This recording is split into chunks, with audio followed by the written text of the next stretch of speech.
యేసుక్రీస్తు ఏం చేశాడు? అదే ఆలోచించండి.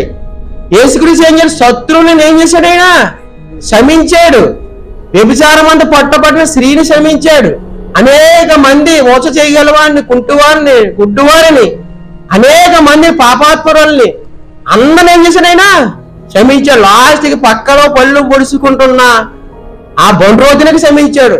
లాస్ట్ సిలువ మరణంలో ఒక పక్కన దూషించేవాడిని కూడా క్షమించాడు.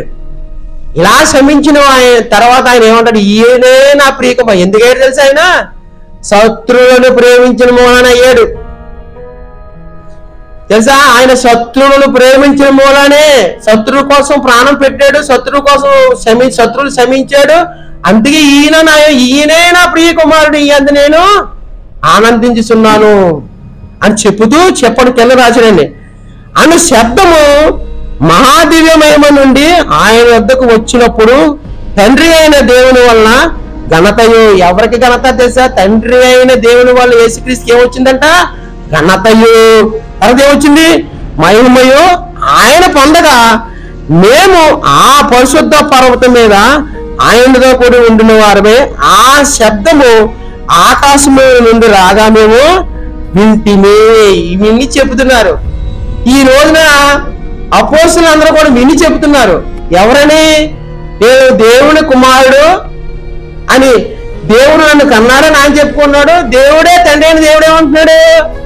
నేను నా కుమారుడు కన్నాను, ఈయన ఏంటో నేను ఆనందిస్తానంటే వీళ్ళు ఈ మధ్య కాలంలో చేతులతో పట్టుకుని కళ్ళతో చూసిన వాళ్ళ అపోస్తలులు అందరూ కూడా ఏం చెప్తున్నారు?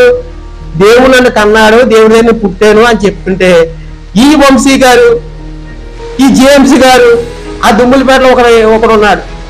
వీళ్ళందరూ కూడా ఆ కాలంలో లేరు. ఈ కాలంలో పుట్టలేదు, కుమారుడు కాదు. ఇది వాళ్ళేం చెప్తున్నారు? ఆయన చెప్తున్నారు. ఏమన్నా ఈ సింపుల్ గా కొట్టొచ్చండి. వాళ్ళు ఏమి అక్కర్లేదు. రెండు మాటలు ఒక మాట చెప్పొచ్చు. యేసు ప్రభు వారు బాప్తిసం తీసుకున్నాడండి. తీసుకున్నప్పుడు ఏం చెప్పాడండి? ఆకాశం నుండి ఏమొచ్చిందండి? ఆకాశం నుండి ఏమొచ్చిందండి? పరిశుద్ధాత్మ ఏమన్నాడు? ఈయనే నా ప్రియ కుమారుడు వచ్చిందా? శబ్దం వచ్చిందా? అప్పుడు ఏంటంటే పరిశుద్ధాత్మ వాళ్ళగా ఏ రూపంలో వచ్చింది? పరిశుద్ధాత్మ పవర్ రూపంలో వచ్చింది. ఇప్పుడు పవర్ రూపంలో వచ్చింది. పరిశుద్ధాత్మ దేవుడు ఉన్నాడు. పైన తండ్రి అయిన దేవుడు శబ్దం వచ్చింది. ఈయన బాప్తిసం తీసుకున్నాడు. ఈయన ముగ్గురు ఉన్నారు లేదు అక్కడ. ఒక్క రిఫరెన్స్ వాళ్ళు ఏం అక్కర్లేదు. ఒక్క రిఫరెన్స్ చాలు.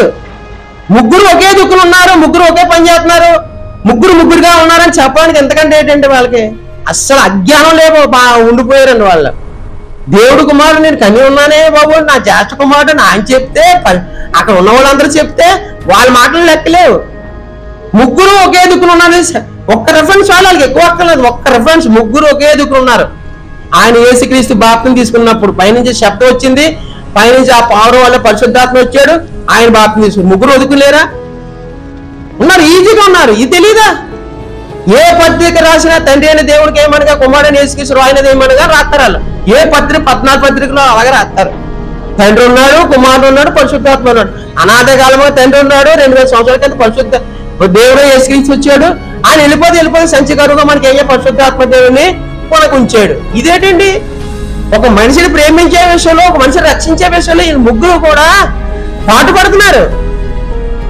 ఇదేమో లేదు అని అంటారు.